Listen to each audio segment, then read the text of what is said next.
The boardroom froze when a 5-year-old girl, clutching a teddy bear, walked straight up to the CEO's desk and whispered, "Please don't fire my daddy." Nobody knew the janitor's child would reveal a truth that would shake the entire company to its core. Before we dive in, leave a comment below telling us where in the world you're watching from. And don't forget to hit subscribe because tomorrow's story will absolutely blow your mind.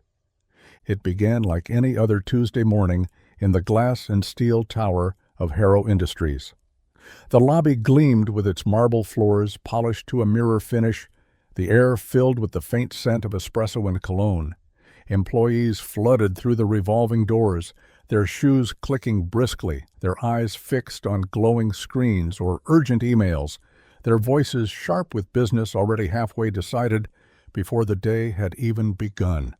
No one looked down. No one ever did. That's why Daniel Cross could move like a ghost through the chaos, and not one person would notice the man pushing the polisher along the edge of the lobby.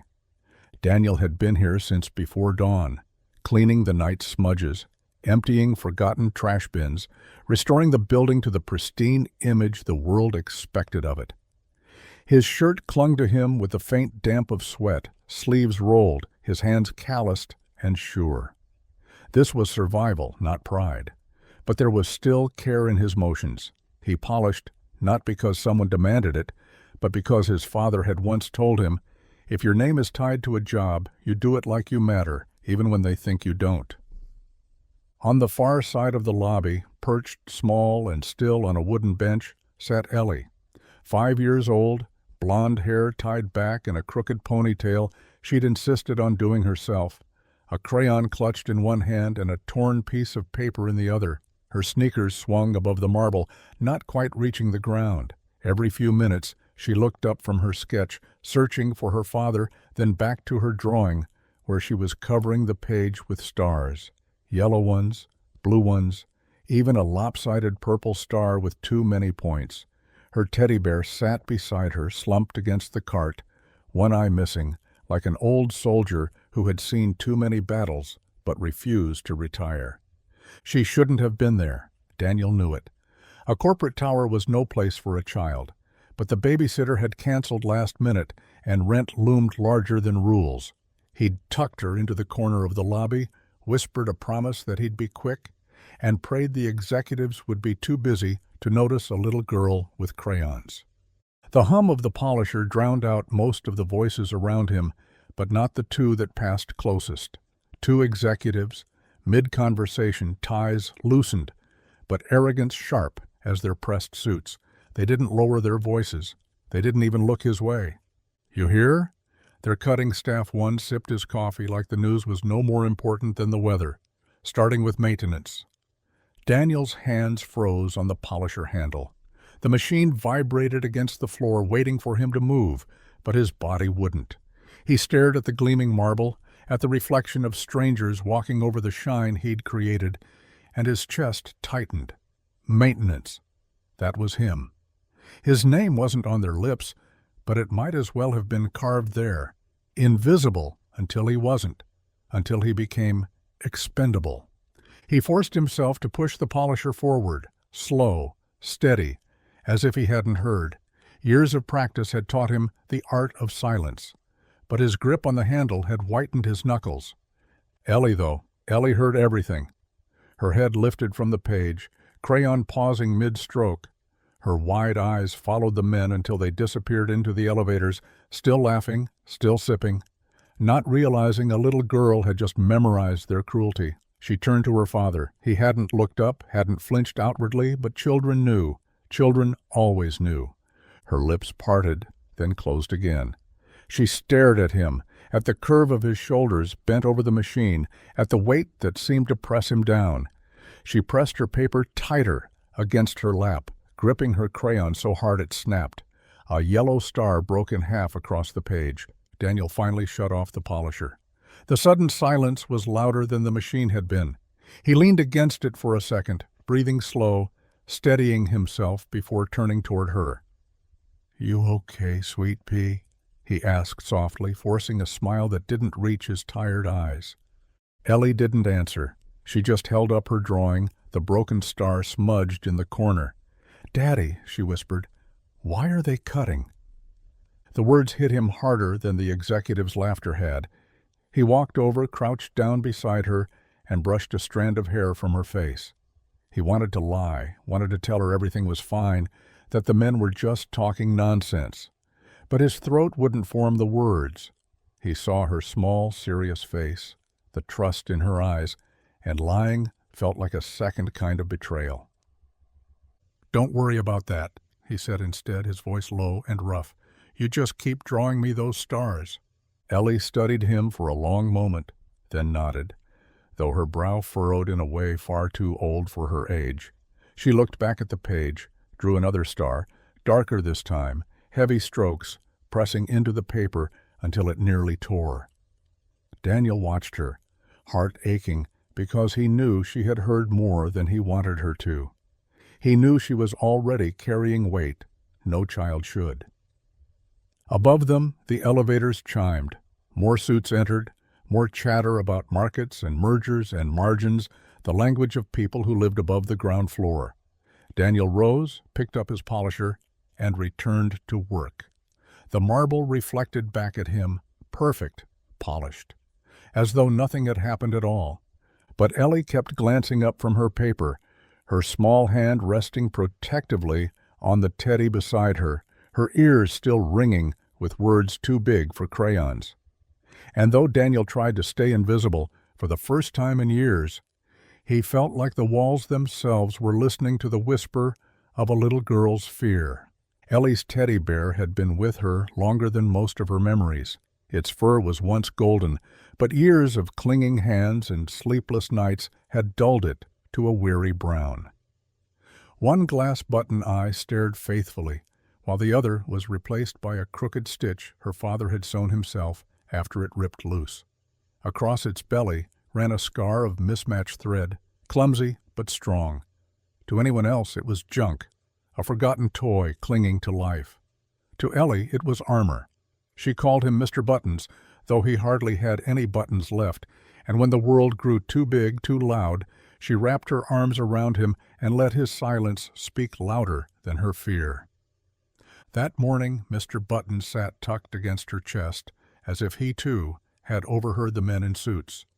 Their words had floated over her father's machine like smoke, bitter and unshakable, cutting staff, starting with maintenance. Ellie didn't fully understand corporate language, but she understood enough. She understood the way her daddy's shoulders had stiffened, the way his jaw had clenched as though he were biting something sharp, and she understood the sudden heaviness in the air, the kind that made the stars on her paper blur at the edges. She clutched Mr. Buttons tighter, his patched belly pressed against her racing heart. "Daddy," she whispered, her voice small but piercing in the cavernous lobby. "Are they going to fire you?" Daniel paused, turning toward her with the kind of smile that wasn't a smile at all. His hand still smelled faintly of cleaning solution as he reached out and tucked a loose strand of hair behind her ear. "Don't worry about that, sweet pea." But Ellie wasn't fooled. Children never are. They know the difference between comfort and truth, between the soft pat of reassurance and the hollow thud of fear. She studied him, wide-eyed, the way a soldier studies the horizon before battle, alert to every tremor in his voice, every crease in his brow. The lie was quiet, but she felt it anyway. She hugged Mr. Buttons until her fingers ached. In that moment, he wasn't just a toy. He was her shield against everything she couldn't fight. He had defended her against shadows on the wall, against nightmares that crawled in through cracked doors, and now, she decided, he would defend her father too. The executives passed by again, laughter bouncing off marble, their polished shoes tapping like drums of indifference. They didn't look at Daniel. They never did. To them, he was background, part of the furniture. But Ellie looked. She saw the way his back bent just a little more, the way his hands moved slower on the polisher, as though the weight of their words had seeped into his bones. She pressed her cheek against Mr. Buttons's ragged head and made a silent vow. If anyone tried to hurt her daddy, if anyone tried to take him away from her, she would step forward. She would hold up her bear, her shield, and remind them that even the smallest voices mattered. Daniel didn't notice her resolve. He only saw his little girl with her crayons and her battered toy, small enough to vanish into the corners of the world, and he thought she was safe in her innocence. He couldn't know that innocence was already slipping, that she was gathering courage in the stitched seams of a teddy bear. What he didn't know, what he couldn't have imagined, was that before the day was done, that very bear would rest on the CEO's polished desk, looking up at the most powerful woman in the building with its one glass eye, carrying not just Ellie's courage, but the unspoken truth of a little girl who refused to let her father disappear. Miranda Hale arrived the way storms do, announced not by sound, but by a shift in the air. The revolving doors spun, and suddenly the lobby, already alive with the shuffle of shoes and the buzz of conversation, tilted toward her. Immaculate gray suit, not a crease out of place. Hair pulled into a coil so precise it looked carved rather than styled, and those heels, glass, sharp, deliberate, clicking against the marble with the rhythm of inevitability. To most, they were just footsteps. To those who worked beneath her, they were a countdown. Her entourage followed like satellites pulled into orbit, assistants balancing iPads, advisors whispering schedules, a security guard scanning faces with disinterest. No one laughed too loud in her presence. No one lingered near the elevators when she approached. Miranda Hale didn't demand silence. Silence volunteered itself whenever she walked into a room. Employees admired her, feared her, or both. She had taken Harrow Industries from the edge of collapse and transformed it into a global machine that thrived on precision and profit. They told her story in glossy magazines, painted her face on business journals, called her ruthless, visionary, a queen in glass towers. She wore the titles like badges of honor. Power wasn't given, it was taken, and she had seized it with a grip that didn't loosen. To Daniel, standing with his mop near the edges of the lobby, she wasn't a headline. She was a sentence waiting to be passed down. Her presence meant decisions beyond his reach, spreadsheets that could erase his paycheck, meetings that could render his work invisible. He didn't hate her. Hate required closeness, familiarity. What he felt was smaller, harder, like watching lightning from far away, and knowing if it struck the wrong tree, your house would catch fire. He lowered his gaze as she passed, instinct more than choice. Men like him didn't meet the eyes of women like her. Still, he noticed details. The way her suit jacket brushed against her wrist as she gestured to an aide. The clipped precision of her nods. The fact that she didn't carry a phone in her hand like everyone else. People carried phones for distraction. Miranda carried herself. Ellie noticed, too. She sat on the bench with Mr. Buttons clutched close, her drawing forgotten for the moment.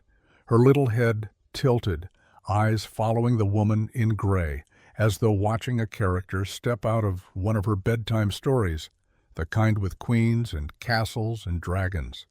But something about this queen made her grip her bear tighter. There was no softness in Miranda's stride, no warmth in her glance.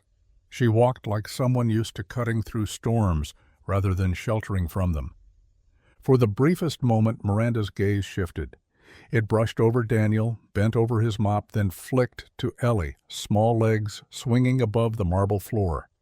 It was hardly more than an imperceptible pause, a passing acknowledgement of shapes in her periphery. Then she was gone, swept into an elevator surrounded by voices asking for decisions, signatures, directives. Daniel exhaled slowly, unaware he'd been holding his breath. To him, that glance was nothing, a queen looking past a pawn. He turned back to his mop, dipped it into the bucket, wrung out water with hands that had grown calloused from years of labor. But later, Miranda would remember it. That single flick of her eyes, the image of a little girl holding a battered teddy bear in a lobby polished bright enough to blind. She would wonder how she missed it, how she had walked past the quiet storm building in small fingers wrapped around stitched fur. For all her power, for all her glass heels clicking like destiny, She had not seen the truth waiting for her, that sometimes the smallest hand in the room could change the weight of a kingdom. The basement break room smelled faintly of bleach and reheated coffee. Its humming vending machine was the only sound besides the occasional drip of a leaky pipe in the corner. The walls were painted a tired gray, a color that seemed designed to sap conversation out of anyone who sat too long inside. It was the kind of room no executive had ever seen, but men like Daniel Cross knew it well. It was where invisible workers stole a few minutes to breathe before returning to make the world above spotless again. Daniel slid into a chair with the weight of someone who carried more than fatigue. He set his dented lunchbox on the table. It had been his father's before him, the metal warped from decades of use, the latch stiff from years of being snapped open and shut in places just like this. When he pried it open, the hinges squealed faintly, as though protesting against time. Inside, wrapped in wax paper, was a peanut butter sandwich, a half-eaten apple from the morning, and a folded scrap of paper. He hadn't packed that. His hand stilled as he pulled it out. On the page, in shaky crayon letters, were words that struck harder than any executive's decree. "I love you, Daddy. Don't be sad." Ellie's handwriting, lopsided and certain, carved into his chest. His throat tightened, eyes burning before he could stop them. She must have slipped it in that morning while he wasn't looking, her tiny hand sneaking into the lunchbox as if she were tucking away courage for him to find. He pressed the note flat against the table, staring at it as though it were scripture. The door creaked open, and another janitor trudged in, plopping heavily into the chair across from him. The man's uniform was wrinkled, his eyes dull with the same weariness Daniel knew too well.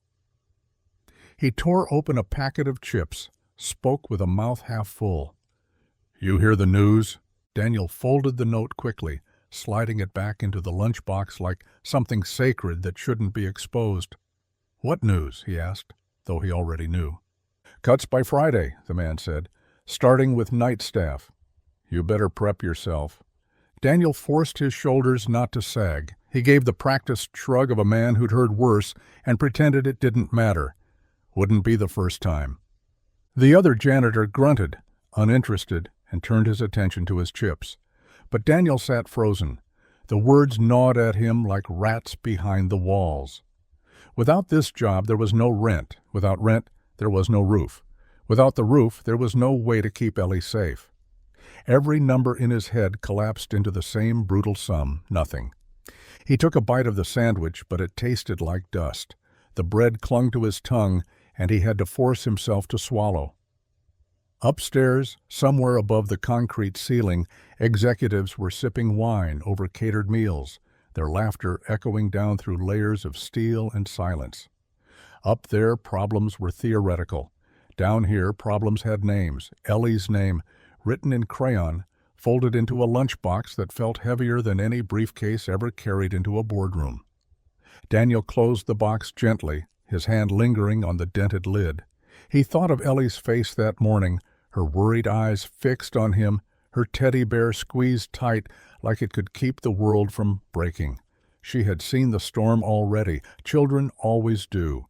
The note wasn't just love. It was a command, simple and impossible. Don't be sad. He sat back in the plastic chair, the hum of the vending machine filling the silence between heartbeats. He didn't know how he would protect her from what was coming, but he knew one thing with absolute certainty. Whatever storm fell on him, he would not let it touch her. He would swallow despair along with stale bread, carry the weight of fear alone, and keep smiling until her stars shone again. Above ground, the building glimmered like wealth itself. Below, in the break room with gray walls and a leaking pipe, a father folded a crayon note as carefully as a prayer and tucked it into his pocket. The 11th floor boardroom glittered like a temple to power. Glass walls framed the city skyline, a view worth more than the yearly salaries of most of the people who kept the building running. At the head of the long table, Miranda Hale stood like a sculpted figure, posture unshakable, face unreadable. She didn't need to speak to control the room. Her silence, her measured nods, the sharp flick of her eyes, these were enough to bend conversations in her direction. Around her sat directors in tailored suits, their laughter forced, their words clipped, their smiles honed to knives. The discussion that afternoon was as clinical as it was cruel. "We need leaner operations," one of the older men barked, stabbing at a spreadsheet glowing on the screen. "Maintenance is expendable. Outsource it." He didn't look up as he spoke. To him, the decision was already made, as simple as trimming a line of numbers. Miranda's brow lifted ever so slightly. "You want to cut staff who keep this building functioning?" "They're invisible," the man replied smoothly, leaning back in his leather chair. "No one notices them until something breaks. That's the point. We can hire contractors on call and save millions." Others around the table murmured in agreement, some nodding, some hiding their unease behind sips of mineral water. No one wanted to be the dissenting voice. In this room, survival wasn't about conviction. It was about aligning with power. Miranda tapped her finger lightly on the glass table, the sound sharp enough to draw every eye. For a moment, it seemed she might challenge them, might demand that loyalty and labor still meant something. But then she stilled her hand and said nothing. She didn't need to. Her silence was consent enough. The directors relaxed, laughter trickling back into the air, like smoke filling a room after a brief gust of wind. The vote wasn't scheduled until Friday, but everyone knew. These decisions were never really about the vote. They were about momentum, about a tide of agreement so strong that even objections drowned without sound. Maintenance would be gone. Names would vanish off payrolls like chalk wiped from a board. And somewhere below them, the people whose fates were being decided scrubbed floors, emptied bins, polished the very glass that reflected the directors' smug faces. Daniel's name was one of them. On the cleaning crew's schedule posted outside the boardroom, someone had circled it in red ink. It wasn't meant as malice, probably just a notation, a detail for HR. But it was there, bleeding through the page like an omen, like the universe had underlined him for erasure. While they debated his worth in abstract, Daniel was just 2 floors down, on his knees with a scrub brush, the tang of bleach in his lungs, sweat stinging his eyes. He didn't know his name was already marked. He didn't know his future was being shaved away between jokes and sips of imported sparkling water. He only knew the rhythm of labor, the simple dignity of work that rarely earned him a thank you. Inside the boardroom, the conversation lightened once the decision was cemented. One director cracked a joke about finally being rid of mop jockeys. Another laughed too loud, eager to prove his allegiance. The room filled with chatter again, voices bouncing off the glass walls, sealing in their certainty. No one noticed the faint sound of a vacuum in the hallway or the soft scratch of crayons on paper just outside the glass. A child sat cross-legged, sketching in silence, her teddy bear beside her. Ellie had followed her father upstairs when he wasn't looking. She didn't understand profit margins or outsourcing strategies, but she heard the tone in their voices. She felt the weight in their laughter. What none of them realized, not the directors, not Miranda Hale with her perfect poise, was that the storm they thought they controlled was already shifting. A janitor's name in red ink was only half the story. The other half sat with crayons and courage, waiting for her moment to turn their polished world upside down. Ellie wasn't supposed to be there. The 11th floor was no place for a child with scuffed sneakers and a crayon-stained hoodie, but she had always been good at slipping through cracks no one else saw. While her father bent over his work, scrubbing another stretch of tile until it gleamed, she crept away on quiet feet, Mr. Buttons tucked beneath one arm and her sketchbook clutched tight. No one noticed her in the hallway. No one ever did. Adults were too busy looking at each other, at screens, at their own reflections in the polished glass. Children had a way of becoming invisible until they chose not to be. She sat cross-legged outside the boardroom, pressing her back against the cool wall, listening. The door was thick, but not thick enough. Voices spilled through, muffled, but sharp enough to cut. Words she didn't understand fully. Budget cut, expendable, overhead. They didn't sound dangerous on their own, but the tone, the laughter, the certainty in those voices made her stomach twist. She didn't know numbers, but she knew her father's name had floated inside that room. She knew they wanted him gone. Her small fingers gripped the crayon tighter until it snapped. But she didn't cry out. Instead, she flipped her sketchbook open and began to draw with fierce, uneven strokes. She tried to capture what she heard, what she felt in the sound of those voices. But when her hand moved across the paper, she didn't see men in suits. She saw wolves. Wolves with sharp teeth and hungry eyes gathered around a table, laughing. She drew them with jagged lines, their jaws wide, their claws scratching across the paper, while her teddy bear sat beside her like a silent guard. Inside the room, the directors chuckled, oblivious to the child sitting just outside their glass walls. They didn't know her ears were sharper than they realized, that every word dropped into the air had landed squarely in her heart. They didn't know she was sketching their cruelty in colors that didn't wash off. Daniel found her by the stairwell minutes later, her small body bent over the book, her tongue peeking out in concentration as her crayon carved fury into the page. His heart lurched the moment he saw her. She wasn't supposed to be there. If anyone noticed, if anyone complained, it could give them reason to speed along the cuts. He set down his bucket and crouched, his voice low and firm. "Ellie, you can't be here." She looked up, eyes wide, her cheeks flushed with the intensity of her drawing. Without hesitation, she clutched her teddy tighter, shoved the sketchbook into his hands, and whispered, "They're trying to eat you, Daddy." Daniel froze. He stared down at the page, wolves with teeth bared, their laughter etched in crooked crayon lines, and for a second he couldn't breathe. He wanted to tell her it wasn't true. He wanted to insist those men weren't monsters, that they were just people talking about numbers. But the words lodged in his throat, because in her own way, she was right.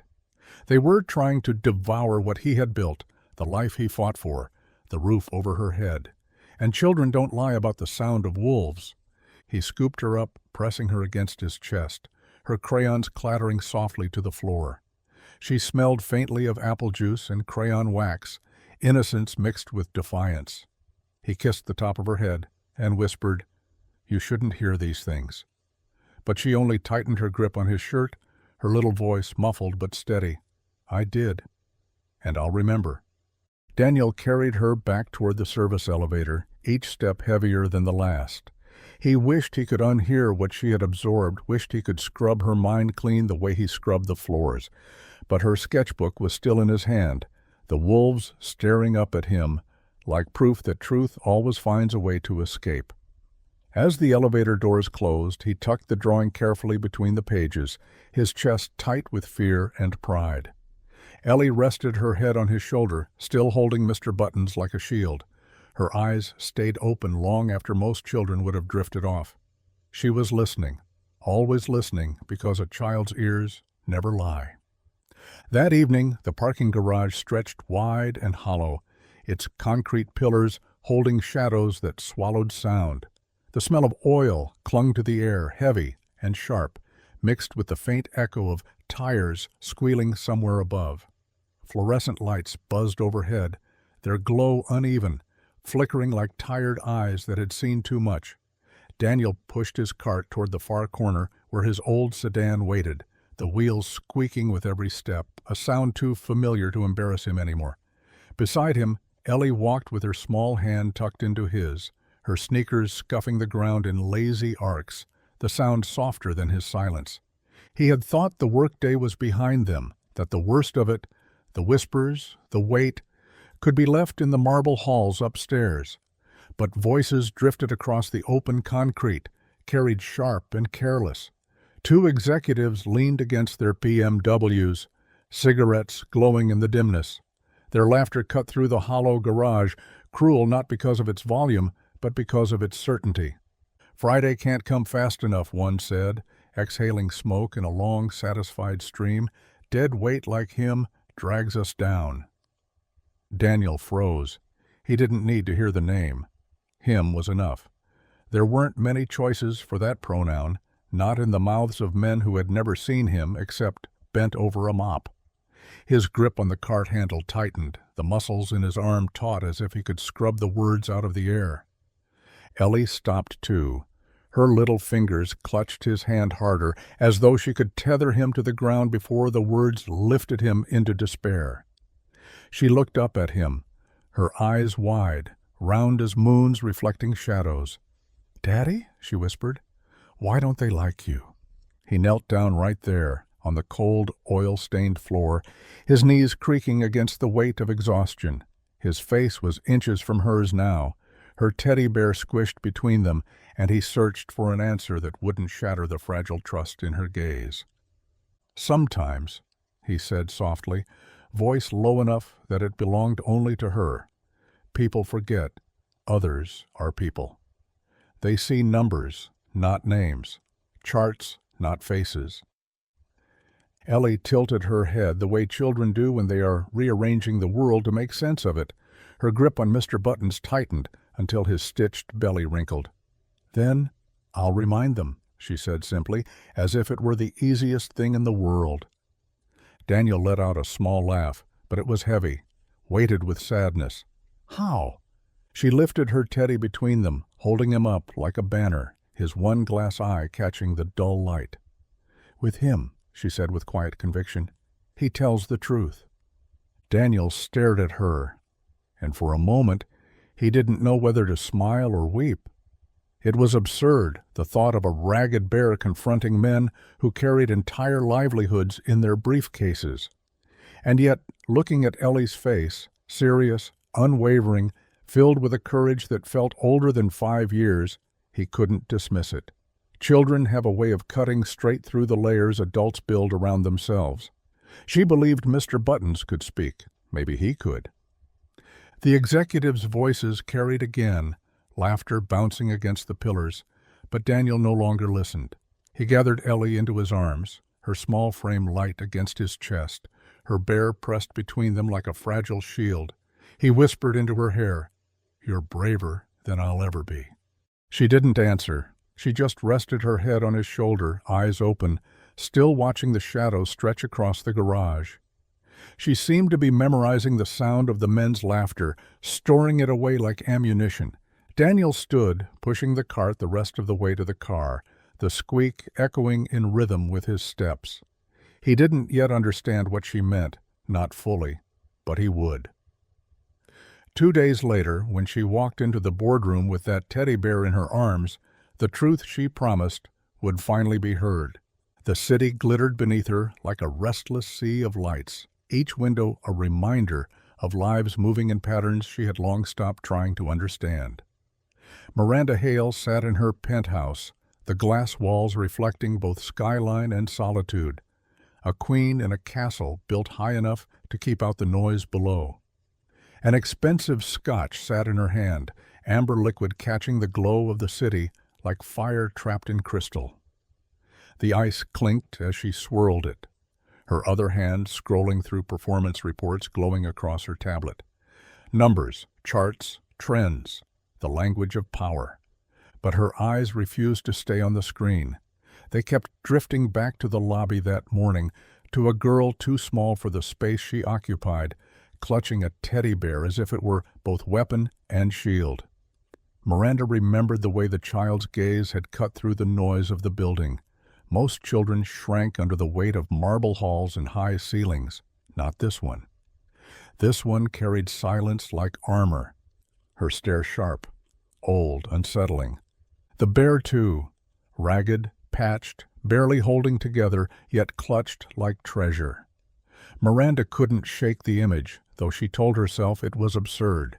She had walked past thousands of faces in her rise, most of them vanishing from her memory, before the elevator doors closed. Why linger on this one? Why did the sight of that small girl press so firmly against the fortress she had built around herself? She sipped her scotch and told herself it was nothing. But memory has a way of clawing through denial. She had once been a child like that, watching from the corner of a room while her father lost everything at the hands of executives who called him redundant. She had seen him come home with shoulders bent under invisible weight, his silence heavier than any words could carry. She had watched her mother fold grocery lists in half, trimming hope line by line. And she had sworn then, a silent oath carved into her chest, that she would never be like them, never weak, never at the mercy of someone else's red pen. Yet here she was, decades later, sipping a drink that cost more than her family once spent on groceries in a week, while her own directors casually circled names like his, men who scrubbed the floors she walked across. And that child, Ellie, she thought her name was, had looked at her with eyes that carried recognition, as if she could see the shadow Miranda tried so hard to bury. She shook her head, set down the glass, and focused on the glowing tablet again. Performance reports, profit margins, cost analyses. These were real, measurable, clean. They didn't accuse her. They didn't look at her with eyes too old for 5 years. Yet even as she tried to bury herself in the numbers, the memory gnawed louder than silence. Miranda could still hear her father's voice, low and defeated the night he told her he had lost his job. "It's just business, Mary," he had said, though his eyes had betrayed him. She had hated the men who decided it so easily, hated the way they laughed as though her family's life was nothing more than a correction in a ledger. And she had built her empire as an answer, layer by layer, wall by wall. But tonight, staring at her own reflection in the glass of her penthouse window, she wondered if she had become the very thing she swore to destroy. She reached for the scotch again, the liquid warm against her throat, and tried to drown it. But the bear lingered. The girl lingered. And behind them both, the echo of her father's silence pressed harder than the numbers on her screen. For all her wealth, for all her power, Miranda Hale found herself unsettled, haunted not by failure but by the reflection of her own past staring back at her through a janitor's child. The call came just after sunrise, when Daniel was still half bent over a mop in the empty hallway. The building was quiet, the kind of stillness that made every sound feel heavier, even the faint buzz of the fluorescent lights overhead. He saw the number flash on his old phone, the HR extension he had memorized over the years but never wanted to see on his screen. He hesitated before answering, as though silence might make it vanish. The voice was polite, distant, rehearsed. "Mr. Cross, please report to the 11th floor conference room Friday morning." That was all. No explanations, no apologies, just the sterile phrasing every worker recognized, the kind that left no room for hope. A translation wasn't necessary. Daniel had seen others walk that same path, called upstairs, led into a room where kind words wrapped around sharp decisions. Termination meetings always sounded the same. He ended the call without a word, his hands suddenly too heavy for the mop. He walked to the supply closet, the one place in the building that felt like his own, if only because no one else cared enough to step inside. He sat on the overturned bucket, elbows on his knees, head buried in his hands. The smell of bleach clung to the air, sharp and suffocating, and for the first time in years he let himself sit still, too tired to pretend he wasn't unraveling. Ellie was in the corner, crayons scattered across a cardboard box she had turned into a makeshift desk. She was humming to herself, low and tuneless, the way children do when they're lost in their own world. She peeked up when she noticed the silence, her small brow furrowed, her drawing forgotten. "What's wrong, Daddy?" Daniel didn't answer. His throat felt locked, words barricaded behind a grief he couldn't let spill out. How could he tell her? How could he explain that in 2 days their lives might tilt off a cliff because men in suits had decided his name belonged on a list? He wanted to shield her from it, to swallow every jagged edge himself, but children know. They always know. Ellie set down her crayon and slid off the box, her little shoes tapping softly across the linoleum. She climbed into his lap without asking, as though she'd been doing it her whole life, and pressed her battered Teddy against his chest. The stitched belly, the one-eyed stare, the fur rubbed thin by years of clinging, it all rested between them like a heartbeat. "He says don't give up," she whispered, her breath warm against his collar. Daniel's chest ached. Out of all the words in the world, none carried the weight of hers. They made him feel heavier because they reminded him of everything he stood to lose, yet lighter because somehow, in her small way, she still believed he could stand tall against it. He wrapped his arms around her, held her closer than he ever had, and let his eyes close just long enough to pretend the world outside the supply closet didn't exist. Above them, the building stirred to life. Elevators dinged, shoes clicked against marble, voices rose with the urgency of schedules and profits. On the 11th floor, Miranda Hale stood before a mirror, adjusting the line of her jacket, rehearsing the speech she would deliver to the board. Her words were sharp, efficient, designed to remind them why she belonged at the head of the table. But she didn't know that downstairs, a 5-year-old girl with a sketchbook and a teddy bear was already scripting her own speech, not in corporate jargon, but in crayons and courage. For now, Daniel sat in the dim light of the supply closet, one hand holding his daughter, the other gripping the teddy bear she had pressed against him.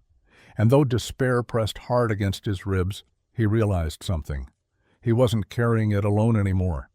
Friday arrived with the kind of rain that didn't wash things clean, but beat against the glass like a warning. Sheets of water blurred the city skyline, drumming on the tower's skin until it felt like the whole building shivered. Inside, the lobby buzzed louder than usual. People walked faster, spoke quieter, glancing at one another in clipped exchanges that revealed what none of them wanted to say out loud. Everyone knew. Someone, maybe several someones, was about to lose their job. Daniel felt it in every step as he guided Ellie through the lobby. Her sneakers squeaked against the polished floor, her small hand tight in his. He had dressed her in her warmest hoodie, the one with sleeves that nearly swallowed her hands, and tucked her sketchbook beneath her arm before leaving the apartment. He hadn't wanted to bring her here. A corporate tower was no place for a child, especially on a day when heads were set to roll. But he had no choice. The sitter was gone, and his name had been called. He wasn't about to leave her alone, not when everything in his world was threatening to come undone. "Stay quiet," he whispered as they stepped into the elevator. His voice cracked despite his best effort to steady it. She nodded, hugging her teddy to her chest, but her eyes told a different story. They weren't the eyes of a child resigned to silence. They burned with something fiercer, a determination that seemed older than 5 years. He didn't see it. He was too busy staring at the glowing numbers above the door, watching the climb to the 11th floor like a march to the gallows. The boardroom was already humming when he arrived. Through the glass walls, Daniel could see the directors settling into their chairs, suits crisp, voices calm, as though they weren't deciding the futures of families, but simply adjusting figures on a balance sheet. HR stood near the door, a clipboard in hand, eyes darting to him with the kind of tight sympathy that never offered comfort. Daniel nodded once, acknowledging his fate, and took his place by the door. He tried to make himself small, invisible. Ellie stood beside him, small fingers digging into his pant leg. She should have looked out of place in that sterile chamber of power with its chrome edges and gleaming glass, but she didn't shrink. She watched. Her gaze flicked from face to face, absorbing the tension, the arrogance, the certainty. She held Mr. Buttons in one arm, sketchbook still tucked under the other, as though she were gathering proof of the world's cruelty. Then Miranda entered. The sound of her heels against the polished floor was sharp, decisive, slicing through the murmur like a conductor silencing an orchestra. She walked to the head of the table with the poise of someone who had rehearsed this moment, her voice steady as she greeted the board, ready to begin. But before she could open the folder in her hands, before the first word could be spoken, another voice cut through the air, small, clear, unshaken. "Please don't fire my daddy. It wasn't loud, yet it carried. The words ricocheted against the glass walls, against the marble table, against the stunned silence of men and women who had forgotten what truth sounded like without polish. For a breath no one moved. The air itself seemed to pause. Daniel's heart stopped. He turned wide-eyed to his daughter, who now stood with her chin lifted, teddy bear clutched like a banner, staring straight at the most powerful people in the building. The directors blinked, caught off guard, mouths opening without words. HR lowered the clipboard. Even Miranda froze, her composure faltering for the briefest second, as though someone had thrown a stone into the smooth waters she had spent years perfecting. Silence followed, pure, heavy, absolute. The kind of silence that felt louder than thunder, the kind that signaled a storm had arrived and nothing would look the same when it passed. Ellie didn't hesitate. Her sneakers squeaked against the polished floor as she let go of her father's hand and strode toward the long glass table. The executives blinked in disbelief, their practiced smiles faltering as the little girl, hood pulled tight around her face, climbed onto a chair. She was so small against the sweep of chrome and marble, but she stood with a gravity that made every eye fix on her. She set Mr. Buttons down in the center of the table, the bear slumped sideways, its one eye glinting faintly under the recessed lighting, its stitched belly exposed like a scar no one could look away from. Ellie straightened it with careful hands, as though placing something sacred before them. Then she lifted her chin and looked directly at Miranda. "He works hard," she said, her voice clear, cutting through the stunned silence. "He cleans your mess. He makes this building shiny. If you fire him, who will make it safe for me?" The words hung there, unpolished and undeniable. Executives shifted in their chairs, nervous glances exchanged like contraband. One man cleared his throat, trying to gather the authority that had slipped from the room. He leaned forward, his voice smooth, dismissive. "Sweetheart, this isn't—" But Ellie wasn't finished. She reached under her arm and pulled out her sketchbook, the cover bent, pages soft at the edges. She flipped it open with the gravity of a lawyer presenting evidence and turned it toward them. Wolves, crude, colorful, furious, sharp teeth, jagged lines, wide eyes filled with hunger. Red streaks marked their mouths, black claws scratched across the page. She tapped the drawing with one small finger. "This is what you look like when you talk about him." Silence. Not the kind that waits politely for a pause in conversation, but the kind that falls like a stone, pulling everything with it. The man's retort withered in his throat. The others avoided each other's eyes, as though afraid the wolves might leap from the page and devour the first one to speak. Miranda's gaze lingered on the drawing longer than the rest. The crayon marks were messy, uneven, but they carried something more powerful than any chart projected on their screens. They carried judgment, stripped of excuses. She thought of her own childhood drawings, the ones she used to scrawl in secret when her father came home with worry carved into his face. She had drawn monsters, too, though hers wore ties instead of claws. Daniel stood frozen near the door, heart pounding so loudly he was sure they could all hear it. He wanted to scoop her up, apologize, explain, anything to stop the weight of all those eyes pressing down on his daughter. But Ellie didn't shrink. She didn't fidget. She simply stared back at them with the unflinching gaze of someone who hadn't yet learned the art of bending. For once, no one had a clever retort. No one had a polished phrase to neutralize the moment, because children don't deal in politics. They don't barter in half-truths or spin. They deal in raw, cutting honesty. And Ellie had just placed theirs on the table, scribbled in red and black, staring at them with jagged teeth. The bear sat beside the sketchbook, silent but present, as though it were listening too. And in that strange, suspended moment, the most powerful people in the building, the ones who measured lives in profits and losses, found themselves outmatched by a child with crayons, a ragged toy, and the kind of truth no boardroom could argue away. Miranda Hale had built her career on being untouchable. She had outlasted competitors, silenced doubters, stared down entire boardrooms without so much as a tremor in her voice. But now, in the gleaming conference room that had always bent to her control, a child with a battered teddy bear and a sketchbook had undone her composure in a matter of seconds. She stared at the crayon drawing, the crooked wolves with their teeth bared, their eyes hollow and cruel. The jagged lines seemed to leap off the page, accusing her, and everyone seated around her, of something they hadn't meant to admit out loud, but had lived by all the same. Her directors shifted in their leather chairs, murmurs swallowed by the weight of the silence. Some looked to her, waiting for the inevitable. They expected her to clear her throat, dismiss the interruption, restore order with a few cold, practiced words. That was her role. The CEO who never cracked. But Miranda didn't speak. She couldn't. Because staring at those wolves, she was no longer the woman who commanded towers of glass and steel. She was a girl again, 12 years old, sitting on the floor of her childhood kitchen with a box of crayons, trying to make sense of the night.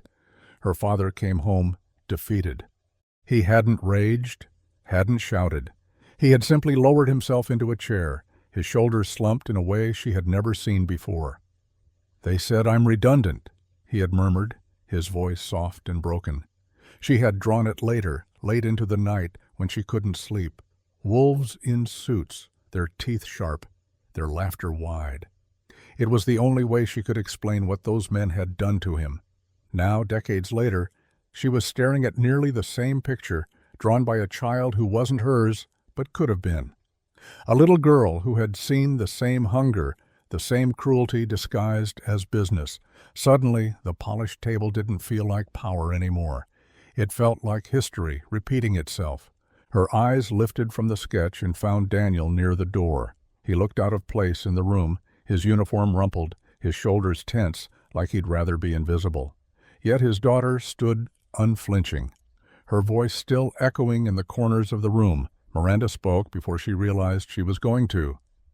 "How long have you worked here?" Daniel blinked, startled to be addressed directly. His voice was low, careful. 6 years. "And in that time," she asked, her tone softer than she intended, "did anyone thank you?" He hesitated, caught between honesty and humility. "Doesn't matter," he said finally. "It's my job." Something in Miranda shifted at those words. She had lived her life convincing herself that gratitude was weakness, that survival meant demanding more, not expecting thanks. But looking at him, his hands rough from years of labor, his daughter clinging to the edge of the table with her bear between them, she felt something crack beneath her armor. For the first time in years, she exhaled. Not the sharp, measured breath of a leader performing control, but the uneven sigh of a woman remembering what it felt like to be human. She glanced back at the sketch, then at the girl who had drawn it, and for the first time in her reign at the top of Harrow Industries, Miranda Hale didn't feel like the most powerful person in the room. She felt like someone standing on the edge of a memory she had spent her life trying to forget, now staring her in the face in crayon red and black. The chairman's cough cut through the stillness, a sharp reminder of the world these people were used to controlling. He leaned forward, his polished watch glinting beneath the fluorescent lights, and said in a voice meant to close doors, not open them, "This is highly irregular. Let's proceed with the vote." The others stirred, relieved by the attempt to restore order. The chaos a 5-year-old had sparked still lingered in the air, but they wanted it swept away, hidden under the crisp folds of protocol. One or two even reached for their pens, as though marking a box on paper could erase the sound of Ellie's voice. Then Miranda raised her hand. "No," she said. The single syllable cracked like glass under pressure. The room froze. Every director turned, startled not by the word itself, but by the tone, firm, deliberate, final. Miranda Hale was not a woman who wasted words. She straightened, folding her hands on the table. "Before we vote, I want to hear from him. Not numbers, not charts. Him." The chairman blinked, unsure whether to argue or wait. Silence stretched, heavy and expectant. Daniel, standing near the door with his daughter's hand still clutched in his own, felt the eyes of the board burn against him. He shifted uncomfortably, the weight of his uniform pressing like lead on his shoulders. "I'm just a janitor," he muttered, almost apologizing for existing in their space. Miranda shook her head slowly, her gaze steady. "No, you're a man with a child who just risked everything to tell us the truth. Speak." Ellie's eyes found his, fierce and unyielding, as if she were lending him the courage he thought he'd lost years ago. She gave the smallest nod, urging him forward. Daniel swallowed, the dryness in his throat sharp, and let the silence drag one moment longer. Then he took a breath and stepped forward, the squeak of his work boots oddly loud in the gleaming chamber. "I don't care if you fire me, Fer," he began. His voice wasn't polished. It wasn't rehearsed. It was low, rough, worn by nights of scrubbing tile and mornings of exhaustion, but it carried. "I care if she," he glanced down at Ellie, "grows up thinking hard work doesn't matter, that people who keep the lights on mean nothing, that the ones who empty trash, mop floors, fix the leaks, don't count. Because if that's what she learns, then that's the world you're teaching her." No one moved. No one even shifted in their chairs. The air was so still it felt like the building itself was listening. Daniel's hand tightened on the edge of the table. "You look at me and see a number you can erase. But she sees her dad. She sees the man who makes sure the floor doesn't slip under her shoes, who keeps the hallways clean enough to walk without shame. And she's already heard you call that expendable."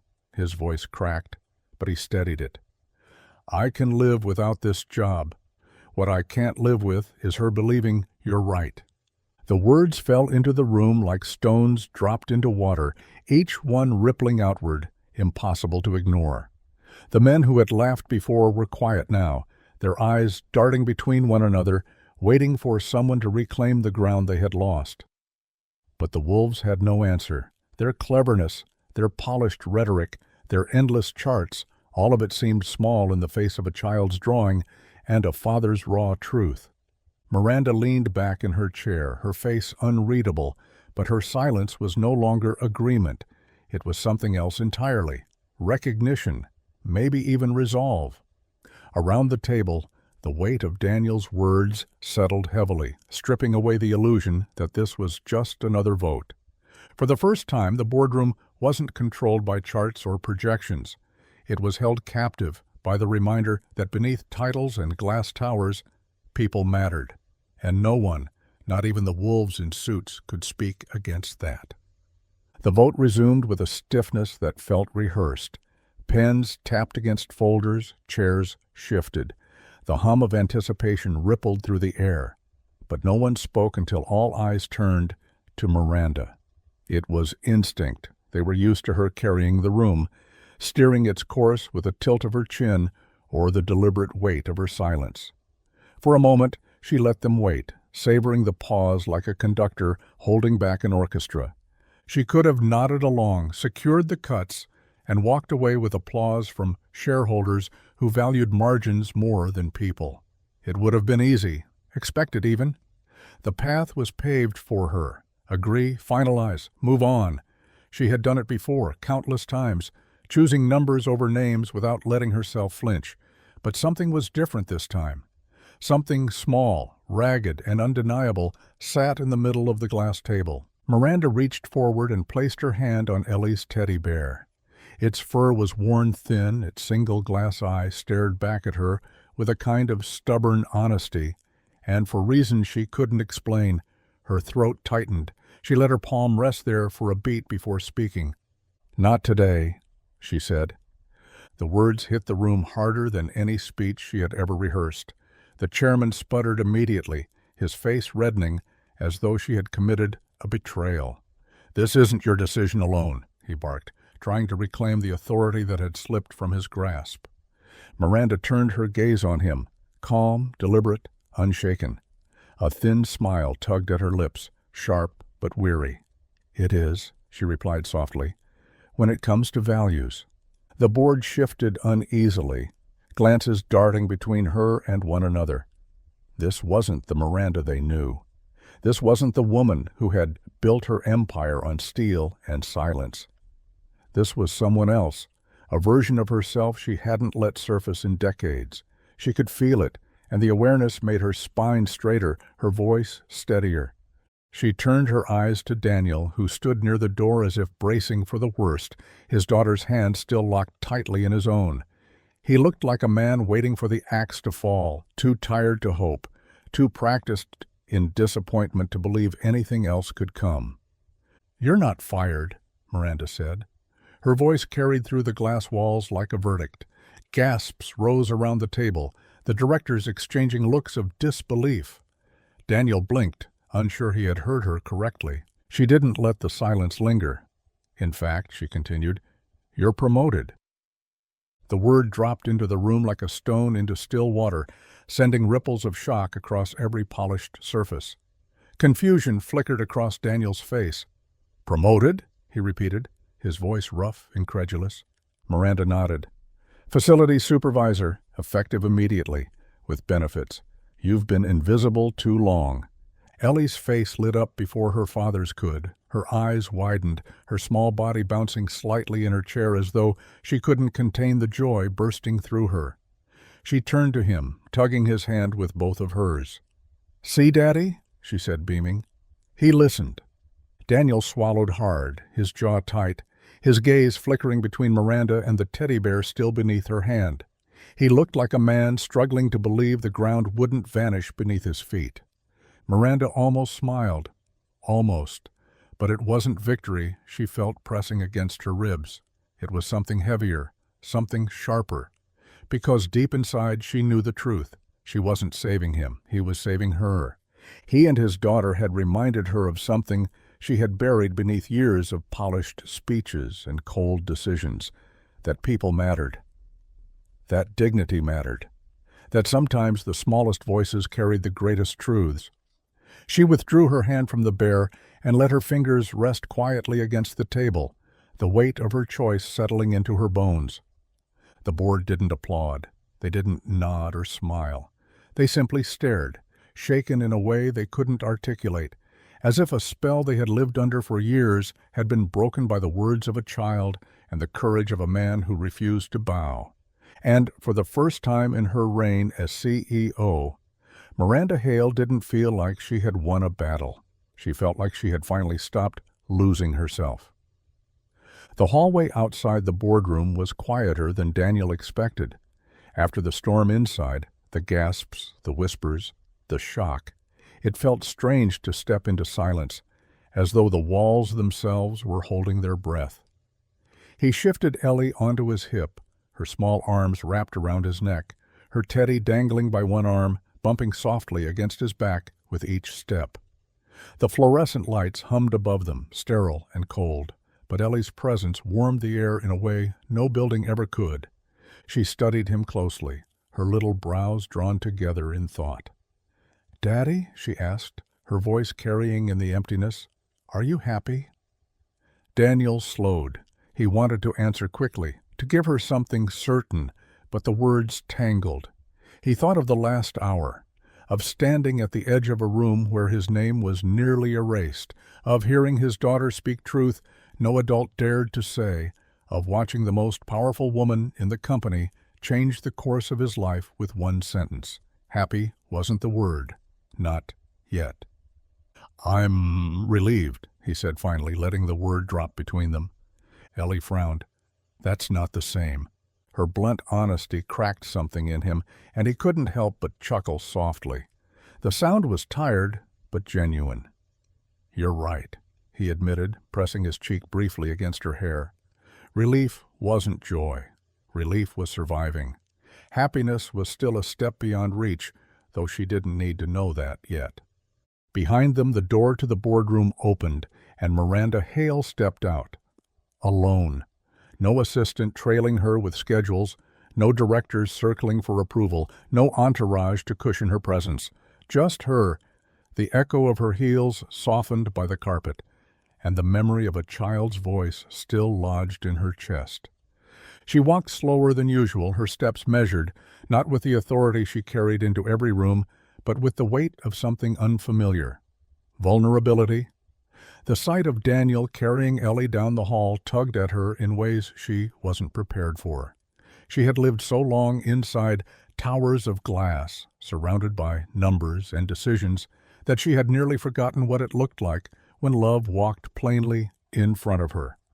Not the curated love of charity galas or staged photographs, but something unvarnished, unguarded. She stopped. The elevator at the far end chimed, its doors sliding open. Daniel stepped inside, Ellie still perched on his hip, her teddy dragging against the threshold before she pulled it safely inside. They didn't turn back. They didn't see her standing there, but Miranda saw them, saw the way his shoulders curved slightly to shelter his daughter, the way Ellie leaned into him with complete trust, the way the teddy bear swung like a flag of defiance in a world that wanted to call people expendable. Something tightened in Miranda's chest, sharp and aching. A longing she hadn't allowed herself to feel in years, one she thought she had locked away with every late-night report and glass of scotch. A longing for family, for forgiveness, for truth that couldn't be bought or bartered, only lived. The elevator doors slid shut, cutting off the sight of them, but not the echo they left behind. For a long moment, Miranda just stood there, staring at her own reflection in the polished steel of the wall across from her.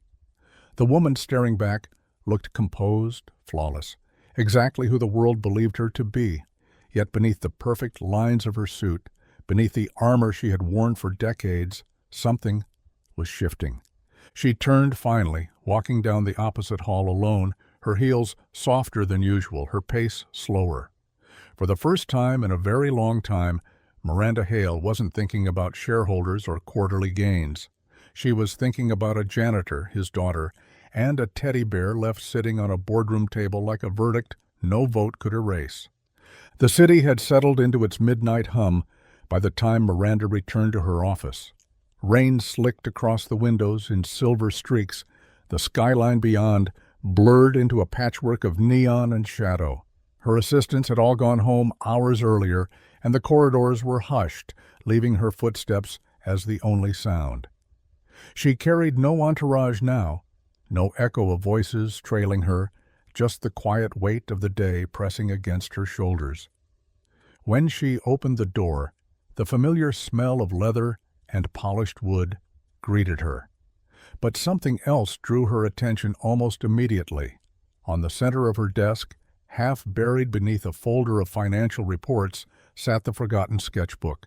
The cover was bent, corners frayed, crayons smudged across its surface. It looked out of place against the clean, curated lines of her office, the one unpolished thing in a world built on shine. She stood for a long moment, staring at it as though it might vanish if she blinked. Finally, she reached out, hesitated, and pulled it closer. Her fingers lingered on the worn cardboard before she flipped it open. The first page made her chest tighten. Wolves stared back at her, their teeth jagged, their bodies sketched in thick black and red crayon strokes. They laughed in crooked lines, crowded around a table like the one she had sat at earlier. She traced the uneven marks with her fingertip, and for a heartbeat, she was a child again, crouched in her own bedroom with crayons clenched too tightly, trying to capture the monsters that had stolen her father's dignity. Wolves in suits, she had called them. She had promised herself she would never be their prey. She had never considered she might one day become them. She turned the page quickly, almost guiltily, and then stopped. The next drawing was different. A man stood in the center, holding a mop like it was a staff, his shoulders tall, his frame steady.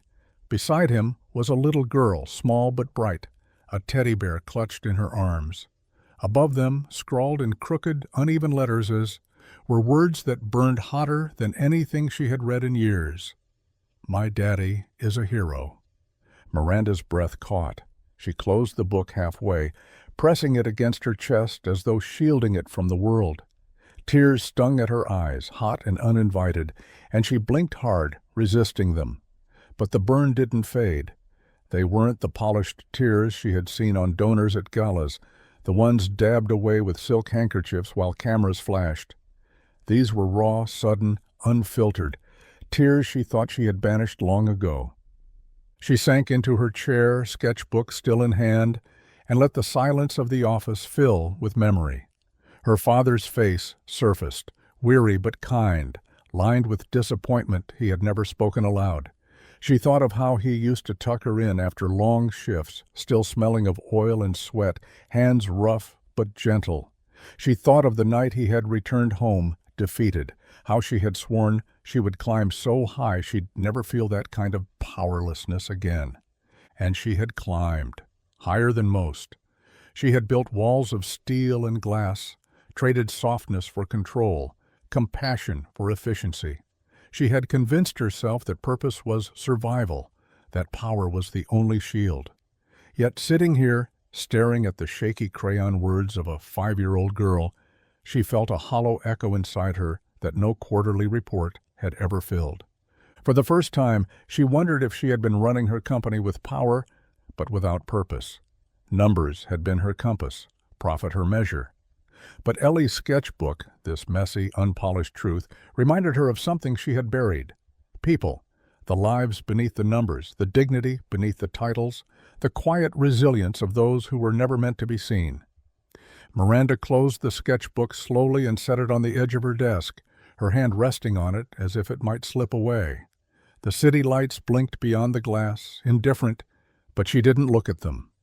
She looked at the crooked words in her mind.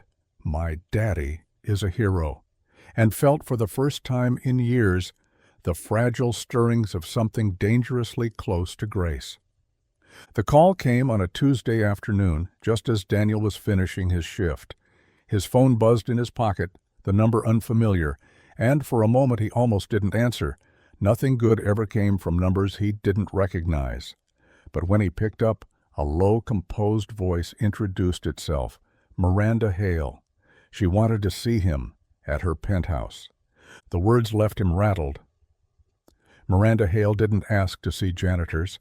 She summoned executives, dictated to board members, gave orders that trickled down through 10 different levels of hierarchy before they ever touched someone like him. And yet here she was, asking, not commanding. He wasn't sure if it was a meeting, a trap, or something in between. When Friday came, he dressed Ellie in her cleanest hoodie and braided her hair as best he could. He considered leaving her with a neighbor, but something inside told him to bring her. She had been part of this story from the beginning. More than that, she had been the one to change it. The penthouse was nothing like the cold corridors of Harrow Industries. When they stepped inside, the city unfolded in every direction through walls of glass, the skyline glowing against the dusk. Yet for all its grandeur, the place felt strangely hollow.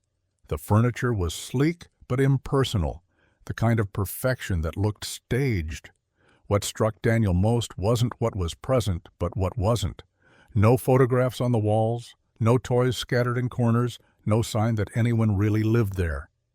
Miranda stood in the center of the room, not in her sharp gray suit, but in a simple black sweater and slacks, her hair loose around her shoulders. Stripped of her boardroom armor, she looked smaller somehow, though no less composed. In her hands she held Ellie's sketchbook.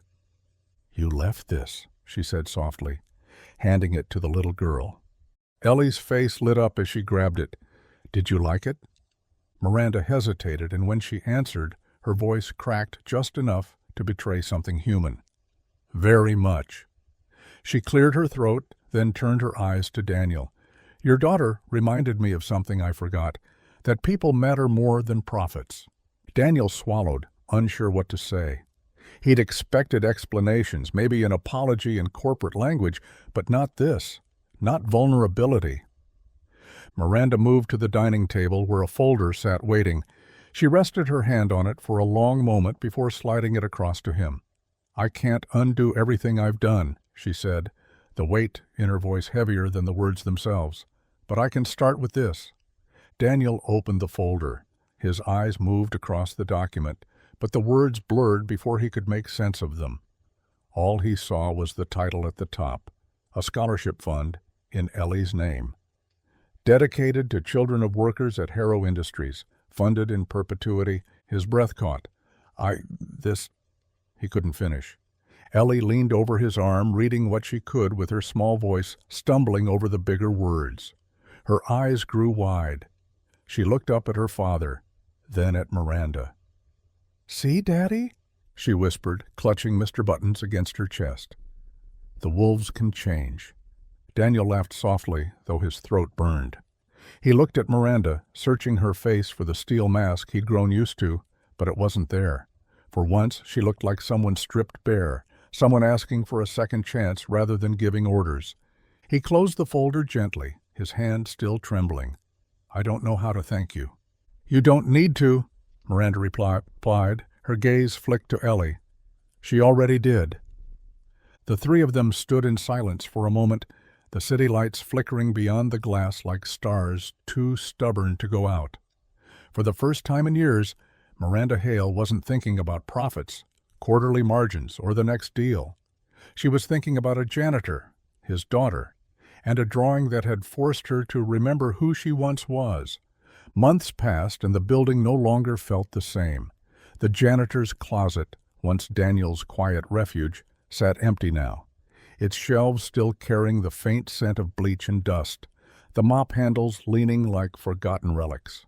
He hadn't abandoned them, he had simply outgrown them. Instead of pushing carts and polishing floors, he now carried a ring of keys that unlocked every door in the tower. "Facilities Supervisor," the plaque on his new office door read. The title felt strange on his tongue, but the weight of it reminded him every day of what had been risked and what had been saved. His office overlooked the city, a view he had never imagined for himself. Yet he never allowed the glass or the skyline to trap him behind a desk. He walked the halls daily, Ellie often trotting alongside him, her sketchbook tucked under her arm, Mr. Buttons dangling from her hand. Employees who had once stepped past him without a glance now paused to greet him. Some stopped to chat, others simply smiled. It startled him at first, this recognition, but slowly he realized it wasn't for him alone. It was for what he represented. Something had shifted in Harrow Industries. People noticed it first in the small ways. The CEO smiled more, the cold steel in her voice softened, the clipped instructions replaced by conversations that invited instead of demanded. Meetings, once tense and clipped, began to end with laughter, with people walking out lighter than they had entered.